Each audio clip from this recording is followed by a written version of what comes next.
What's going on everyone, and welcome back to a brand new Star Wars Jedi Survivor video. And in today's video I'm going to be showing you 5 legendary Jedi lightsabers that you can create in Star Wars Jedi Survivor. I'm also going to be including a bonus 6th lightsaber in this video, simply because I uploaded it as a short, but I did not upload the main video. If you want to see the bonus lightsaber, make sure to stick around to the end of the video. The first lightsaber we're going to start off with is Reys Jedi lightsaber from the end of Star Wars The Rise of Skywalker. To create this lightsaber, you want to select the Hermit emitter. However, you can also use the Centauri Kree emitter if you do not have the Hermit components. For the switch, you want to use the Edgehog switch, and for the grip, you want to use the Diligence grip. For the pommel, you want to use the Edgehog pommel, and then for the materials, you want to use a primary of dark iron, a secondary of dark iron, an accent of dark iron, and a grip of hard plastoid tan.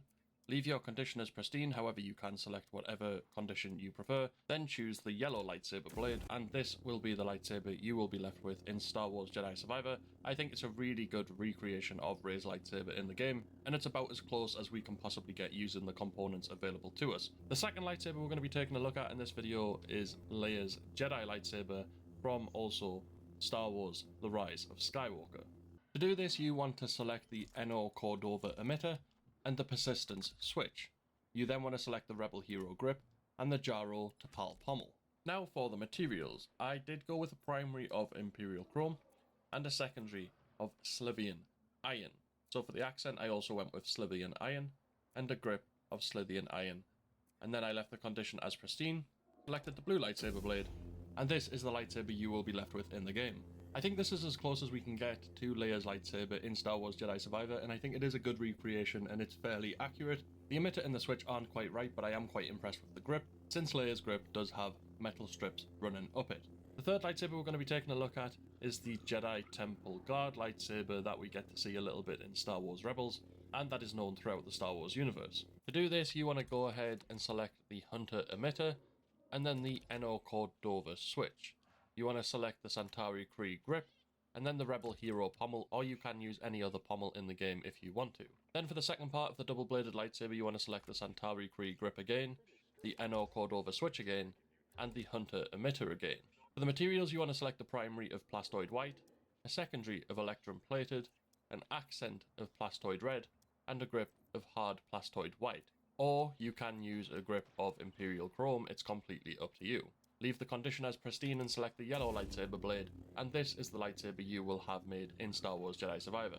I think it's a pretty close recreation of the Jedi Temple Guard lightsaber in the game, and it's probably the closest that I can get. I've seen lots of builds floating around online, but this is the one I prefer. The fourth lightsaber we're going to be looking at in this video is Jedi General Rahm Kotas lightsaber from Star Wars The Force Unleashed 1, which was highly requested by a lot of people.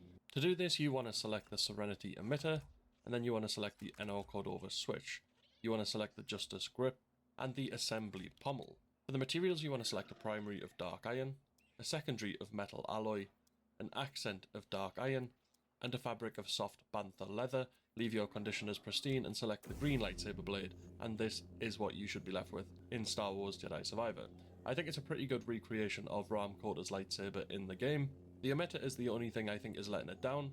I did try to use the Harmony emitter because I do think that emitter is closer to Rahm Kotas, but the materials and colours don't work out anywhere near as well as the Serenity emitter, which is why I chose it. However, you can choose whichever one you prefer, the Harmony or the Serenity emitter. It really doesn't matter as long as you're happy with how it looks in the end. The fifth lightsaber we're going to be taking a look at is Ben Solo's lightsaber, which we get to see in the Star Wars sequel trilogy, and this was quite a good one to recreate in the game. To do this, you want to go ahead and select the Hermit emitter. However, if you don't have the Hermit components, you can always use the Duelist emitter, as it works just as well. It's just a little bit longer, that's all. For the switch, you want to choose the Patience switch, and then you also want to choose the Patience grip. For the pommel, you want to choose a Sia Junda pommel, and then for your materials, you want to select a primary of metal alloy, a secondary of metal alloy, an accent of metal alloy, and a grip of metal alloy. Leave your condition as pristine, select the blue lightsaber blade, and this is the lightsaber you will be left with in Star Wars Jedi Survivor. I think it's a pretty good recreation of Ben Solo's lightsaber from the movies in the game, and it's about as close as I could possibly get. Like I said, you can always use the Duelist emitter if you don't have the Hermit components, as they both work really well. And finally, our bonus lightsaber is Mara Jade's lightsaber from Star Wars Legends, from the Star Wars Legends or the Star Wars Expanded Universe, before Disney actually took over the franchise. To do this, you want to select the Hermit emitter simply because Mara Jade's emitter is a flat emitter, and the closest we can get in the game is the Hermit emitter. For the switch, I've gone with the Temperance switch simply because just below Mara Jade's emitter, there are lots of strips sticking out from the lightsaber, and the Temperance emitter kind of recreates that. For the grip, I've gone with the Diligence grip simply because Mara Jade's grip does have bands running around the grip, and they are quite thick, and the closest we can get is the Diligence grip. For the pommel, I've gone with the Sia Junda pommel simply because Mara Jade's pommel does have long strips running up and down the pommel, and the closest we can get is the Sia Junda pommel.